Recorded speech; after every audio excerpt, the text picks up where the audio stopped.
तो आप क्या करें? वो यंग बच्चा इज कंफ्यूज, तो क्या होता है फिर? देखें वो वैलेंटाइन, ये क्या होता है, वैलेंटाइन डे पे या न्यू ईयर पे पूरा वो पिंडी बॉय आया होता है और वो डंडे मारी है पुलिस उनको, और एक अजीब तमाशा मचा, वो पूरी दुनिया में नहीं होता होगा। जिस तरीके की यहाँ पे आपको नजर आती है यूथ के अंदर, अजीब फ्रस्ट्रेटेड लोग हैं और कंफ्यूज हैं, मगर इनको सोल्यूशन कोई नहीं दे रहा, और एंड में वो बंदा कुएं का मेंढक बन के रह जाता है। क्योंकि कुएं का मेंढक है, उसके लिए दुनिया is just that small little कुआं, जिससे बाहर उसने कभी देखा ही नहीं, कभी एक्सरसाइज ही नहीं की अपनी freedom. For him that small little space of his own is the world.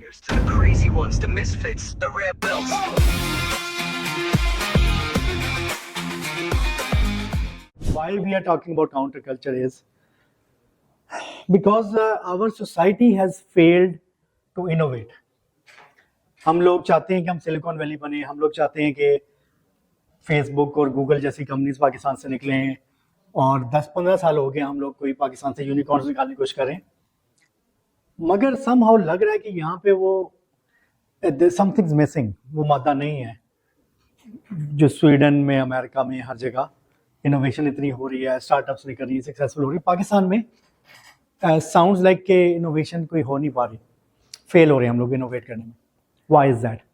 And my presentation today is about that. देखिए, जब भी कोई बच्चा पैदा होता है ना, स्वीडन में पैदा हो, अमेरिका में हो, सिलिकॉन वैली में हो, पाकिस्तान में हो, सारे इक्वली क्रिएटिव पैदा होते हैं, सारे इक्वली इनोवेटिव होते हैं। ये नहीं है कि जो स्वीडन में बच्चा पैदा हुआ है, जो अमेरिका में पैदा हुआ, ज़्यादा क्रिएटिव है या इनोवेटिव है। सारे बच्चे इक्वली ओपन माइंडेड और इक्वली इनोवेटिव होते हैं। फिर क्या होता है कि हमारे पाकिस्तान में अगर कोई बच्चा पैदा हुआ है तो उसके कान में हम अजान देते हैं, और अजान का मतलब क्या होता है? एक सिंबॉलिक चीज़ है, और इसका मतलब यह है कि वो दायरा इस्लाम में दाखिल हो गया, राइट? या इन अ वे वो पैदा हुआ है तो वो एक मुसलमान सोसाइटी में पैदा हुआ है, इसलिए वो मुसलमान है, और जिसको हम अदरवाइज कहते हैं, हम पे ठप्पा लगा होता है मुसलमान होने का, राइट? और इसका मतलब क्या है कि एक बाउंड्री है मेरी सोच पे, मेरे एक्शंस पे, how I am going to live my life, कि इससे बाहर, इस दायरे से बाहर नहीं आपने कोई एक्शंस करने या सोचना, आपने उस दायरे के अंदर रहते रहते करना है। सो कोई लिमिट्स हैं इस्लाम ने आपके ऊपर, जो कोई rules, regulations, laws, thought put up किया कि ये आपकी लिमिट्स हैं। अच्छा, वैसे तो लगता है कि ये लिमिट्स होना कोई अच्छी चीज़ नहीं है, मगर दुनिया में कहीं भी किसी सोसाइटी में मादर पिदर आज़ादी का कोई कॉन्सेप्ट नहीं है। कोई ना कोई लॉज होते हैं, कोई ना कोई लिमिटेशंस होती हैं जिसके अंडर रह के आपको गुजारना, मतलब इवन आप मोस्ट लिबरल सोसाइटीज़ में जाएं, यूरोप में जाएं, there are certain things you can not talk about. अगर आप बोले उसके बारे में अपना ट्रू माइंड बोलेंगे तो आपको लेबल करेंगे, ये भी हो सकता है आपको जेल में भी डाल दें। तो कोई ना कोई तो हर सोसाइटी की लिमिटेशंस होती हैं, जिसको कहते हैं मेरी आज़ादी आपकी नाक पे ख़त्म हो जाती है। ये नहीं है कि मैं कहूँ कि मैं आज़ाद हूँ तो मैं जो मर्जी करता फिरूँ। It's a society we live in, और as humans there needs to be some kind of a social contract that we live with. तो that's not doesn't seem to be a problem so far, कि एक religion ने आपको एक framework दिया ज़िंदगी गुजारने का, and we live according to that. अच्छा, फिर क्या होता है कि फिर हमारे पास जिस सोसाइटी में हम पैदा होते हैं उसकी सोशल नॉर्म्स होती हैं। For example, if is born in a tribal society, तो ट्राइबल अपनी एक्सपेक्टेशंस होंगी, लॉज होंगे। अगर मैं गांव में पैदा हूँ तो मेरी एक अलग एक्सपेक्टेशन उस गांव में, सोसाइटी में होगी, और जब वर्सेस शहर में होगा, मेरी वेदर मैं क्या पहनता हूँ, मेरा हुलिया कैसा होगा, मेरी डिसीजंस कैसी होंगी, मैं सोचूंगा कैसे, हर चीज़ उस सोसाइटी से इन्फ्लुएंस होगी। मैं इवन अपनी ड्रेसिंग भी ऐसे नहीं कर सकता जो कि उस सोसाइटी के नॉर्म्स के खिलाफ हो। फॉर एग्जांपल, मैं जीन्स पहन के और कोई ऐसी ट्राइबल एरिया में जाऊंगा तो वहाँ पे नहीं अच्छे तरीके से देखा जाएगा। इसी तरह अगर कोई देहाती पगड़ी पहन के फिर रहा होगा, धोती पहन के शहर में, उसको लोग टेढ़ी नज़रों से देखेंगे। सो वेदर मैं ड्रेसिंग कैसी करता हूँ, वेदर मैं even small decisions like facial hair है, पंजाबी में कहते हैं मूंछ नहीं थे कुछ नहीं, यानी कि मूंछ रखना जरूरी है, अगर मूंछ नहीं है तो आप मर्द नहीं है, राइट?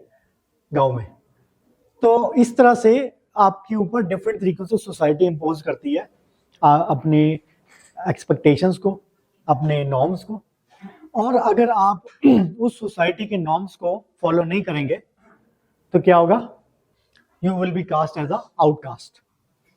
यार ये तो हमारी सोसाइटी से बिलोंग नहीं है, यहाँ पे चाहे कोई ये कोई ज़्यादा ही आज़ाद ख्याल है, या ये बहुत ज़्यादा कंजर्वेटिव है, ये फलाना है, और लोग आहिस्ता आहिस्ता आपको आउटकास्ट करते हैं।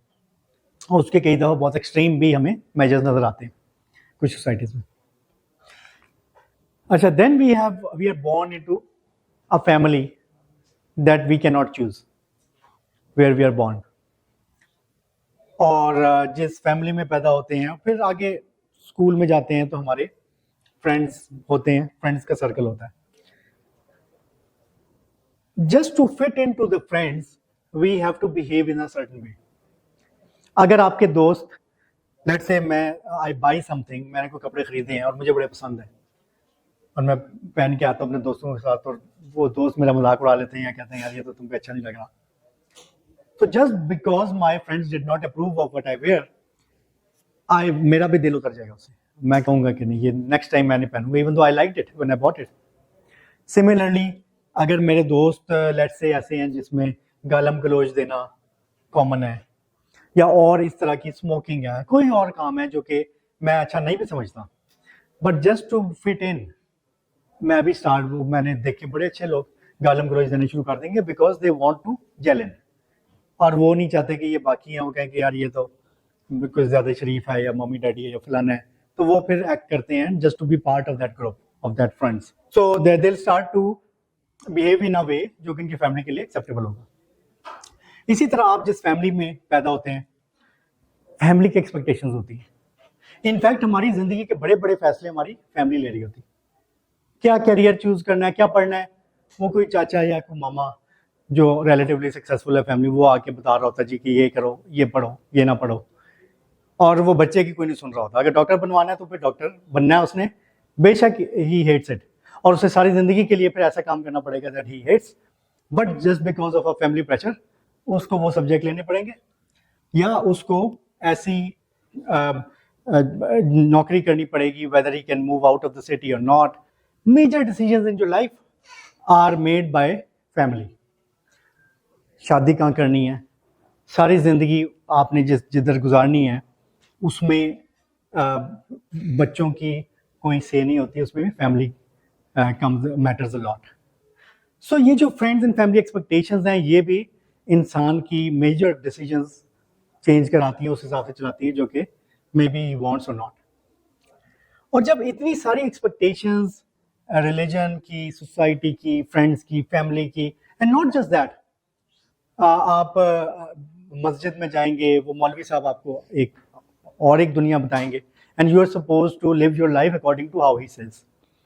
आप किसी दफ्तर में जाएंगे तो ब्यूरोक्रेट है, तो वो फिर वहाँ ब्यूरोक्रेसी का अपना ही एक पूरा निज़ाम है, आपने वहाँ बिहेव कैसे करना है, तो वो वहाँ भी how you think doesn't matter, वो क्या निज़ाम है वहाँ पे, क्या सिस्टम चल रहा है, आपसे एक्सपेक्टेशन क्या है, you are suppose to follow that. तो जब इतनी ज़्यादा एक्सपेक्टेशंस आ जाती हैं तो इंसान के अपने लिए room for thinking, room for his own choice खत्म हो जाता है, because this everything is taken care of, everything is set for that person. उसने खुद तो कुछ चूज किया ही नहीं जिंदगी में। सारी जिंदगी हमारे बच्चे they do what they are told and they have to be compliant. So होता क्या है कि इन द एंड जब ये सारी एक्सपेक्टेशंस मिलके उसके लिए कोई रूम नहीं छोड़ती उसकी अपनी सोच के लिए, और एंड में वो बंदा कुएं का मेंढक बन के रह जाता है, क्योंकि कुएं का मेंढक है, उसके लिए दुनिया is just that small little कुआं, जिससे बाहर उसने कभी देखा ही नहीं, कभी एक्सरसाइज ही नहीं की अपनी फ्रीडम।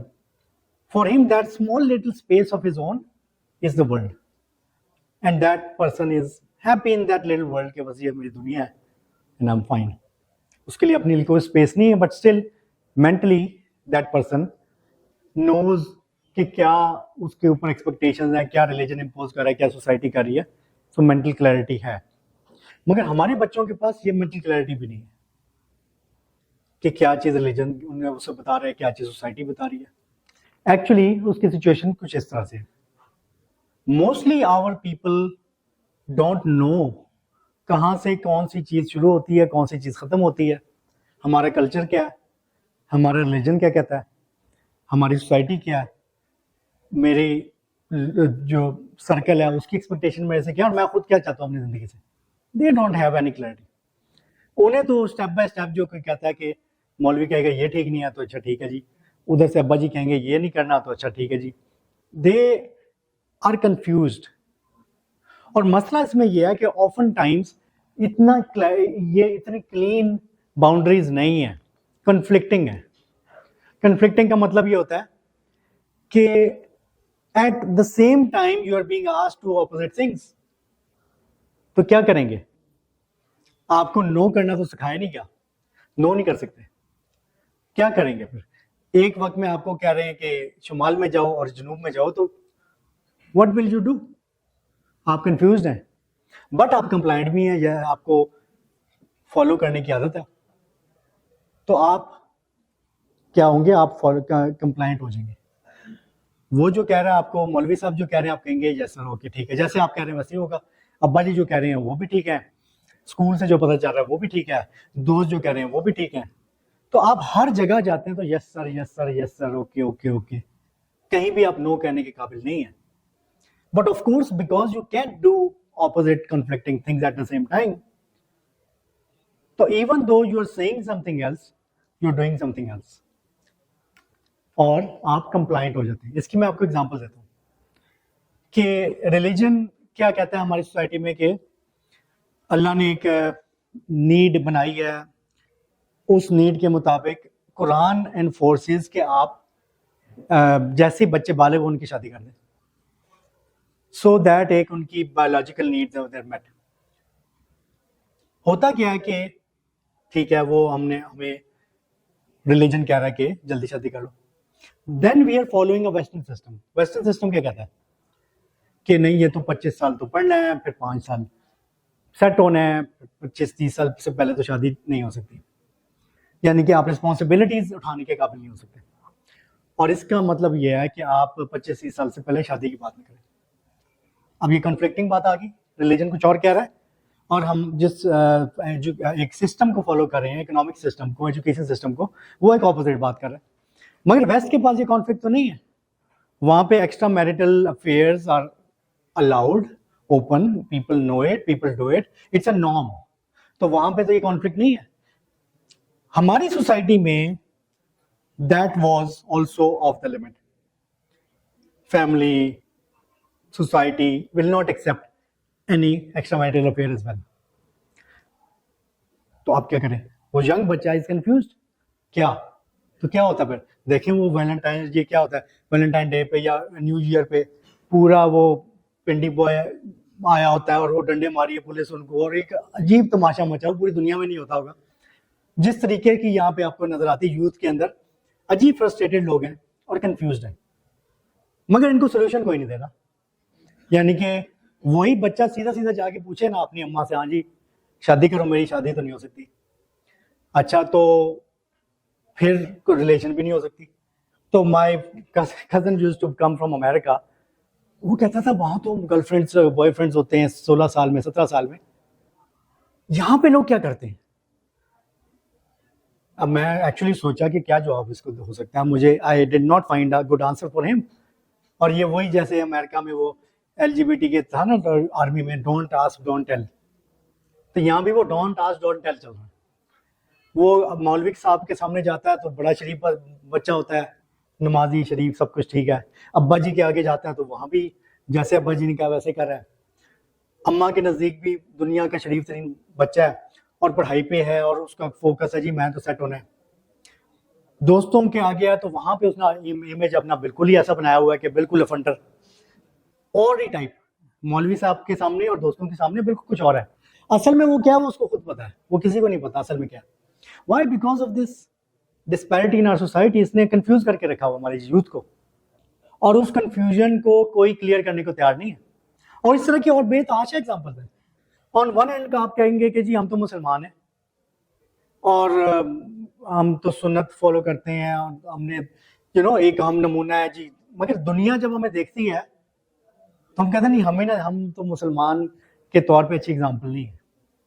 स्मगलिंग हमने जायज़ की हुई है, रिश्वत हमने जायज़ की हुई है, ये करप्शन हमारे मुल्क में टॉप पे है, हक हम मारते हैं लोगों का, इवन औरतों को अपनी वो हिस्से नहीं देते जायदादों में, हम कोई लाइक नथिंग वी डू वो ना कहीं इस्लाम में लिखा है, ना किसी जगह कोई कह सकता है कि ये कोई वैल्यू हो सकती है, but that's what we are. तो कंफ्यूज्ड कि ऐसा सिस्टम फॉलो कर रहे हैं जो कि हम बोल भी नहीं सकते कि मतलब it's all kind of conflicting. और क्यों ये कन्फ्लिक्टिंग है? Because we are not clear कि हमने करना क्या, कोई दूसरा तो नहीं हमें बता सकता। सो होता क्या है, नुकसान इससे क्या होता है, जब ये इतनी कन्फ्लिक्टिंग चीजें आती है ना, तो हम लोग ना कंप्लाइंट हो जाते हैं, फॉलो करो जो कोई कह रहा है उसको एग्री करो, मौलवी साहब के आगे यस सर, अब्बा जी के आगे यस सर, टीचर के आगे यस सर, हर बंदे के आगे जो वो चाहता है वो कर दो, तो इससे फिर कन्फ्लिक्ट नहीं बनेगा। और असल में हम वो होते नहीं है जो हम लोगों को दिखा रहे होते हैं, क्योंकि वो प्रैक्टिकली नहीं है जो एक्सपेक्टेशन है हमारे साथ, और हम फिर बन के जाते हैं मुनाफिक, सामने कुछ और पीछे कुछ और पूरी कौम हमारी एक टू फेसेटेड या मल्टी फेसेटेड हो चुकी है। तो ऐसे बंदे जब आएंगे वर्कफोर्स पे भी, नई जॉब पे आएंगे, क्या करेंगे? कहेंगे मेरे पास तो 10 फेस हैं, और भी बना लेता हूँ, आपको चाहिए, आपको क्या चाहिए मुझे बताएं, मैं वो बन जाता हूँ। Instead of being my self के भी मैं ये हूं और मैं ये वैल्यू लेके आया हूं, आपको चाहिए? मुझे तो पता ही नहीं मैं क्या हूं और मैं क्या कर सकता हूं, अपना पोटेंशियल भी नहीं पता। अगर मुसलमान भी हैं तो मैं उस पर शर्मिंदा है, ठप्पे के मुसलमान है, और दुनिया के आगे प्राउड नहीं होते भी। लोग तो नाम भी बाहर जाके चेंज कर लेते हैं अपना, पता ना चले मुसलमान है। सोसाइटी के बारे में प्राउड नहीं है, अपने कल्चर को हर वक्त हम पुट डाउन करते हैं, गालम गलोच भी करते हैं, हम ओन नहीं करते अपने कल्चर को। हमारे स्कूलों में पाकिस्तानी बनना नहीं सिखाया जा रहा, उनको सिखाया जाए ग्लोबल सिटीजन। अच्छा, ग्लोबल सिटीजन पूरी दुनिया आपको धक्के मार के निकाल रही है, और ये कह रहे नहीं नहीं नहीं हम तो ग्लोबल सिटीजन हैं। Nobody wants you. अगर आप अपनी रूट्स को छोड़ देंगे, अपनी आइडेंटिटी को भूल जाएंगे, दुनिया तो आपको अपने साथ नहीं मिलने देगी। But we don't own our society, our culture, our religion, even our family. हम लोग बस वी जस्ट फॉलोइंग ठप्पे वाले मुसलमान, और उसी तरह बस पैदा हो गए एक जगह और अब बस चल रहे हैं विदाउट थिंकिंग, विदाउट क्वेश्चनिंग मैं क्या हूं, मैं क्या होना चाहता हूं। अपना माइंड क्लियर करें। तो जब आपका अपना माइंड क्लियर नहीं होता तो you follow what everyone else is telling you. तो जो ऐसे लोग जो फॉलो करते हैं वो क्या होते हैं? गुलाम माइंडसेट।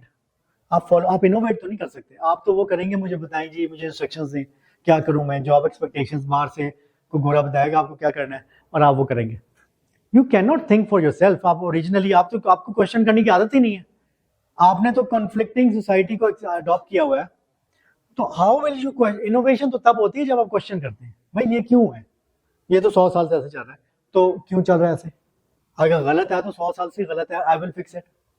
मगर वो तो हमने उस माइंड में आया नहीं कभी, तो इसलिए ऐसे लोग इनोवेशन नहीं कर सकते। That's why our society lags, because इसमें वो करेज नहीं है क्वेश्चन करने की, because it is not clear in its mind. मगर इसका हल क्या है?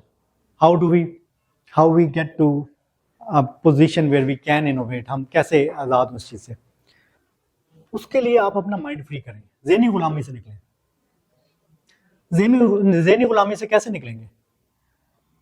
It starts with rebellion. No, मैं नहीं मानता कुछ भी जब तक मुझे समझ नहीं आएगी।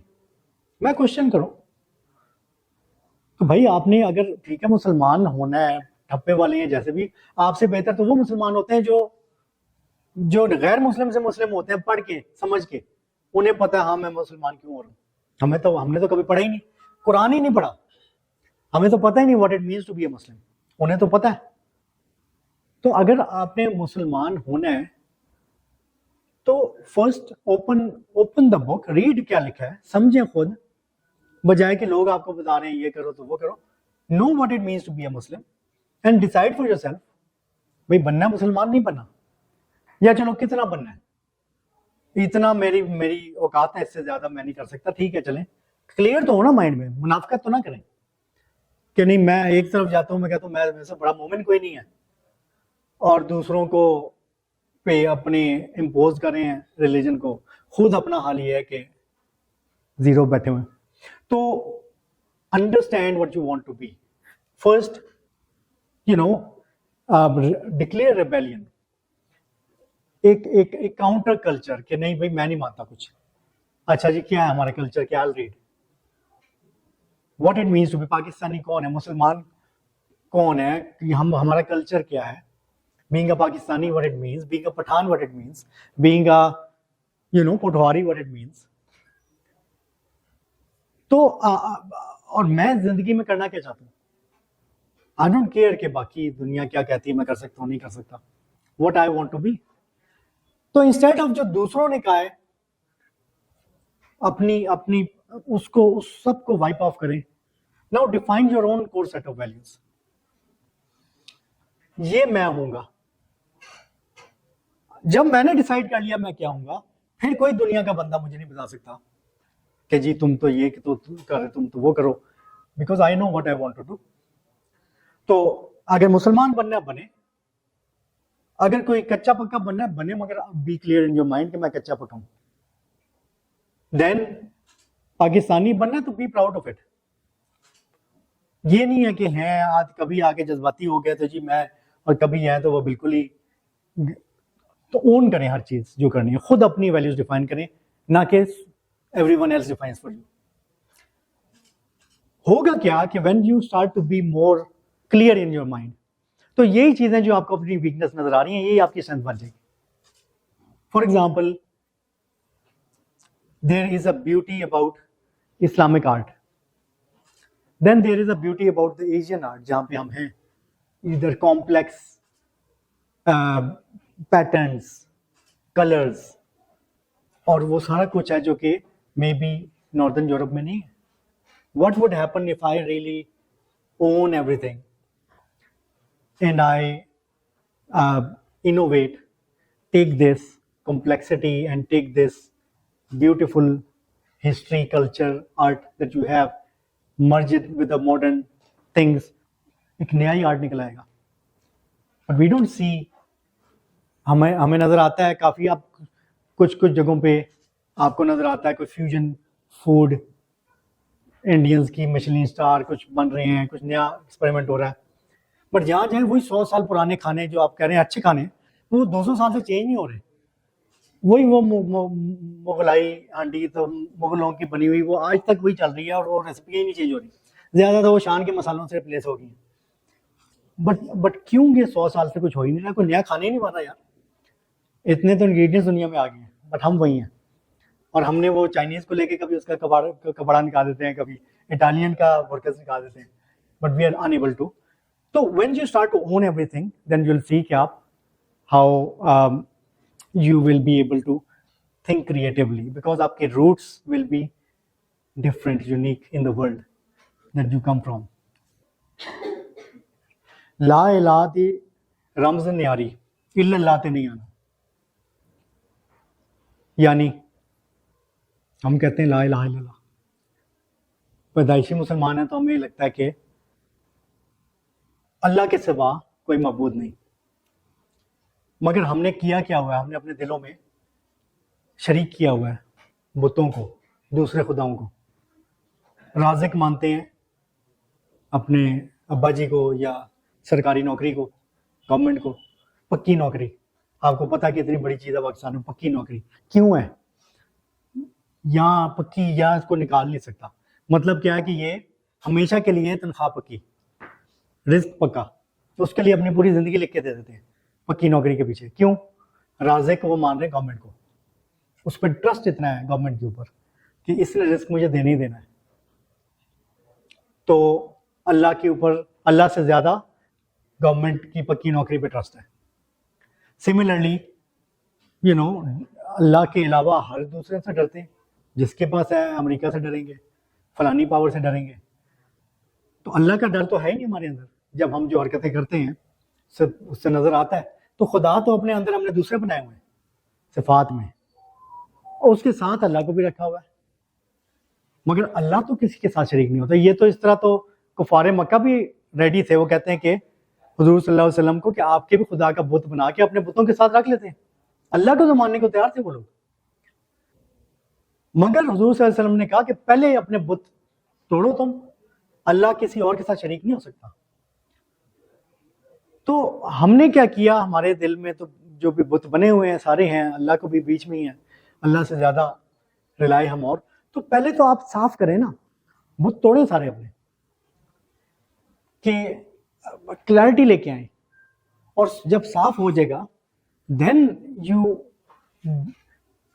फॉलो वन गॉड और whatever direction you want to take. मगर ये जो है ना, ये हमने कंफ्यूजन बनाई हुई है, हमें खुद नहीं पता हम कैसे फॉलो करते हैं। This is not right. तो इसकी केस स्टडी है, कैसे ये छोटी छोटी डिसीजन में आपको नजर आएगा कि लोग ये माइंडसेट कैसे अफेक्ट करता है इनोवेशन को। हमारी कंपनी में जब हमने एक इनोवेशन कल्चर लेके आना था, और हमने एक अपनी ब्रांड डिफाइन की, रेबेलियन, रेबल ब्रांड है, काउंटर कल्चर कंपनी, और it will be a fun company. और इसके लिए हमने अपने डिज़ाइनर को एक टारगेट दिया कि एक एम्प्लॉय कार्ड डिज़ाइन करें, और उस एम्प्लॉय कार्ड को हमारे कल्चर के हिसाब से यूनिक बनाएं। तो एक तो उसने एम्प्लॉय कार्ड ये डिज़ाइन किया, जो कि बड़ी नॉर्मल सा कार्ड है, हर कंपनी का ऐसे ही होता है, एक लोगो होता है, कॉर्पोरेट कलर्स होते हैं, नाम लिखा होता है, तस्वीर होती है, ये पूरी सारी कॉर्पोरेट कंपनियों के यही होते हैं। तो this is what people were used to. और एक उसने दूसरा डिज़ाइन किया जो कि ये कार्ड था। No, this card was very different, और मतलब इस तरह का कभी कोई कार्ड लोगों ने नहीं देखा होता। तो जिस दिन ये कार्ड फाइनलाइज होना था, I didn't come to the company. तो अगले दिन आया तो मुझे पता चला ये वाला कार्ड फाइनलाइज हो गया, दूसरा कार्ड रिजेक्ट हो गया। एंड आई आस्क्ड कि क्यों रिजेक्ट हुआ, इतना कूल सा कार्ड था, क्या वजह है? तो लोगों ने नहीं, ये तो ऐसा तो हमने कभी देखा ही नहीं है, ये कार्ड तो नहीं होता, ये तो प्रोफेशनल लग रहा है, ये फलाना नहीं है।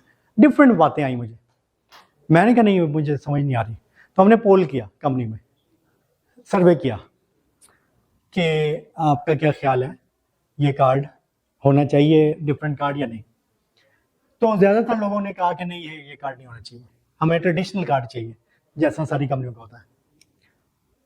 बट उससे ज़्यादा इंटरेस्टिंग कमेंट्स थे, बेतहाशा कमेंट थे, एक तरह की लड़ाई चल रही थी। और कमेंट्स पढ़ के आपको समझ आएगी कि असल में what's going on in the mind of people. So for example, एक बंदा कहता है कि I don't agree with this. This kind of cards will create lot of issues when we travel to office. We often show cards at 2 or 3 places. Then police allows us, as our office is located in red zone. And I'm sure an absurd picture will not make our life easier. तो यानी कि वो constable खड़ा होता है तो वो मुझे ये कार्ड देख के जाने नहीं देगा। दूसरा कहता है, another person said, कंपनी का मिशन तो पूरा हो जाएगा मगर मैं नाके पे पकड़ा जाऊंगा। Third one says कि ID card shows your dignity and personality. When someone observes that card, what would his remarks be about us? Change should be positive and realistic. From why can't I use a van in which 16 IT engineers and executives from different companies come together, and I don't have any courage to show this kind of card in front of them. और भी बहुत सारे comments थे। कोई इस्लाम को बीच में ले आया कि जी इस्लाम में हुलिया बिगाड़ना अलाउड नहीं, शक्ल बिगाड़ना अलाउड नहीं। हमने कहा हमने तो कोई शक्ल नहीं बिगाड़ी, हमने तो हेयर डू कर दिया या जो वट एवर। कोई कुछ कहे, बट एक चीज क्लियर थी कि नो वन सेड ये मुझे नहीं पसंद, I like the other one better. हर कोई कह रहा है देखो वो क्या कहेंगे, देखो लोग क्या कहेंगे, वो कांस्टेबल क्या कहेगा, मुझे तो कोई, they are worried about others, not what they think for themselves. तो कुछ नया नहीं होने देंगे या नई चीज को उसे डरेंगे, उसे वैल्यू नहीं करेंगे जस्ट बिकॉज के लोग क्या सोचेंगे। And I said to them कि यार तुम लोग ग्रेजुएट मास्टर्स पढ़े हुए, हाईली पेड और सोसाइटी के मतलब टॉप 5% लोग हो, और एक मैट्रिक पास कांस्टेबल से तुम डरते हो कि तुम्हें अपने राइट्स भी नहीं पता, कोई भी तुम्हें रोक लेगा नहीं, तुम्हें नहीं जा सकते, ऑफिस नहीं जाने देंगे तुम्हें। Do you know your rights? और तुम तो एक कांस्टेबल के कहने से डरते हो और उससे तुम कुछ भी नहीं करोगे कि जस्ट बिकॉज कॉन्स्टेबल सेज। तो but you know we understood the problem, so we pushed this और हमने इसको इम्प्लीमेंट किया। उसका रिजल्ट क्या हुआ? Some people who are proud to wear it, उन्होंने ओपनली वियर किया।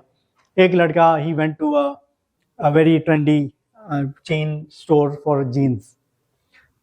अब वहाँ खड़ा तो एक बंदा कॉन्स्टेंटली वो उसको देख ही जा रहा काफ़ी देर से, और उसको उसने कार्ड लगाया, उसको देख रहा हूँ।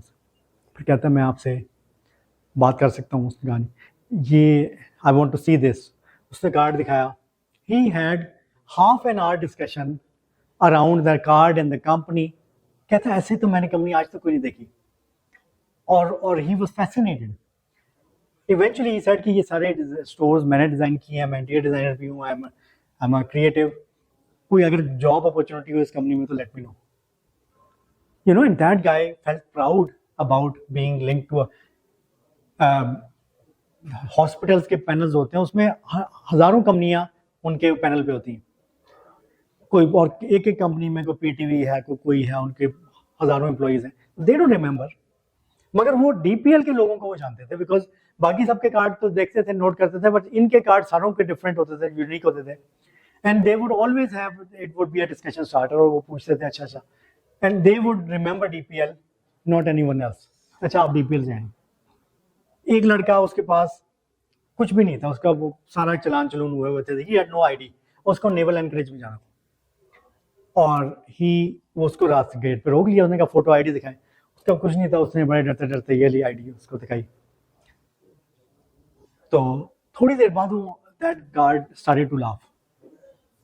तो उसने और गार्ड्स को बुला लिया, जरा ये देखो। एंड ही सॉ कि थोड़ी देर में वो गाड़ी में बैठा है और उसके 4-5 गार्ड हैं और वो कार्ड देख रहे हैं, देर एंजॉइंग। और उससे फिर पूछ रहे हैं क्या कंपनी है, क्या करती है फलाना। एंड हाँ जाए आप। So when they started to get external validation लोगों से कि यार क्या कूल कंपनी है ये, we want to be here, तो नाउ पीपल फेल्ट हाँ यार ये, now they started to own it because other people thought that was cool, external validation. So this is what you want to break through, where you become clear in your mind, bhai, we don't care about the rest of the world, we don't care about the society, culture.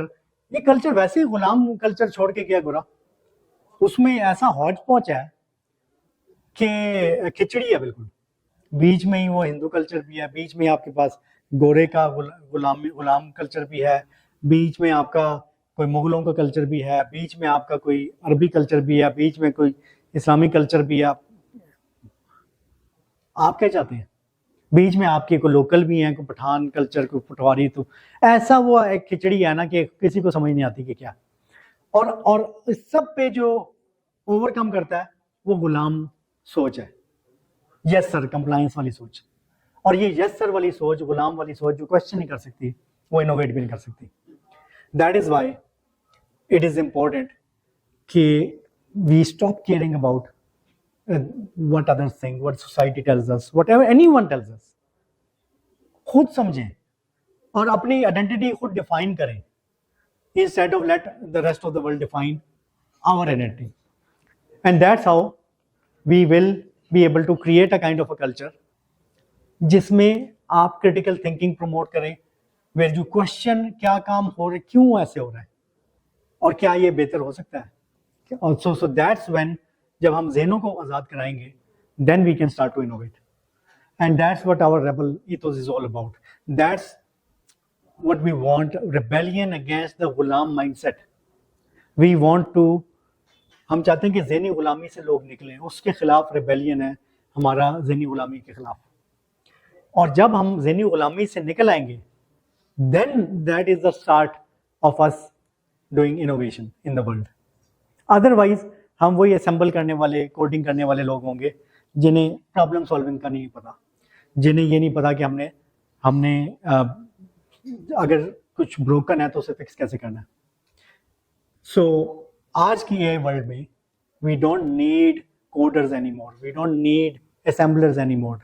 Assembly करेंगे robots, coding करेंगे AI agents. इंसानों को चाहिए problem solving, critical thinking, and that's comes from mindset. और यही वो mindset है जो इंसान को अशरफुल मखलूकात बनाती है, जो बाकियों से डिफरेंशिएट करती है कि इंसान can reason and think, and if you stop reasoning and thinking, what are we then? हमसे तो बेहतर यही है फिर। वो कम से कम वो काम बेहतर कर लेगी जो उसे बताया जाएगा।